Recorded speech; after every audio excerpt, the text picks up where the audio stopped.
નમસ્કાર, હું છું તોરલ અને આપ જોઈ રહ્યા છો TV13 ડિજિટલ। ફોન પેમાં કરેલું પેમેન્ટ, ગૂગલ પેમાં મોકલેલા પૈસા કે પેટીએમનું ટ્રાન્ઝેક્શન હવે દરેક એપ અલગ અલગ ખોલવાની જરૂર નહીં પડે। હવે તમારી તમામ યુપીઆઈ પેમેન્ટ હિસ્ટ્રી એક જ જગ્યાએ જોવા મળશે। એનપીસીઆઈના યુપીઆઈ હેલ્પ ફીચરની મદદથી users PhonePe, Google pay, Paytm સહિત વિવિધ યુપીઆઈ એપ્સના ટ્રાન્ઝેક્શન રેકોર્ડ એક જ પ્લેટફોર્મ પર ચેક કરી શકે છે। આ માટે કોઈ પણ યુપીઆઈ એપમાં જઈને યુપીઆઈ હેલ્પ વિકલ્પ પસંદ કરવો પડશે। ત્યારબાદ એનપીસીઆઈની વેબસાઇટ પર મોબાઈલ નંબર, ઓટીપી અને બેંક એકાઉન્ટના છેલ્લા 4 આંકડા દ્વારા વેરિફિકેશન કરવાનું રહેશે।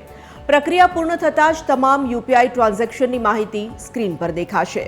ખાસ કરીને જે લોકો એકથી વધુ યુપીઆઈ એપ્સનો ઉપયોગ કરે છે તેમના માટે આ ફીચર ખૂબ જ ઉપયોગી સાબિત થઈ શકે છે। અલગ અલગ એપમાં હિસ્ટ્રી શોધવાની ઝંઝટ હવે ખતમ થશે અને માત્ર થોડી જ મિનિટોમાં તમામ પેમેન્ટ રેકોર્ડ્સ એકસાથે મળી જશે। ડિજિટલ પેમેન્ટના યુગમાં યુપીઆઈ હેલ્પ ફીચર યુઝર્સ માટે એક સ્માર્ટ અને સમય બચાવતું સોલ્યુશન બની રહ્યું છે।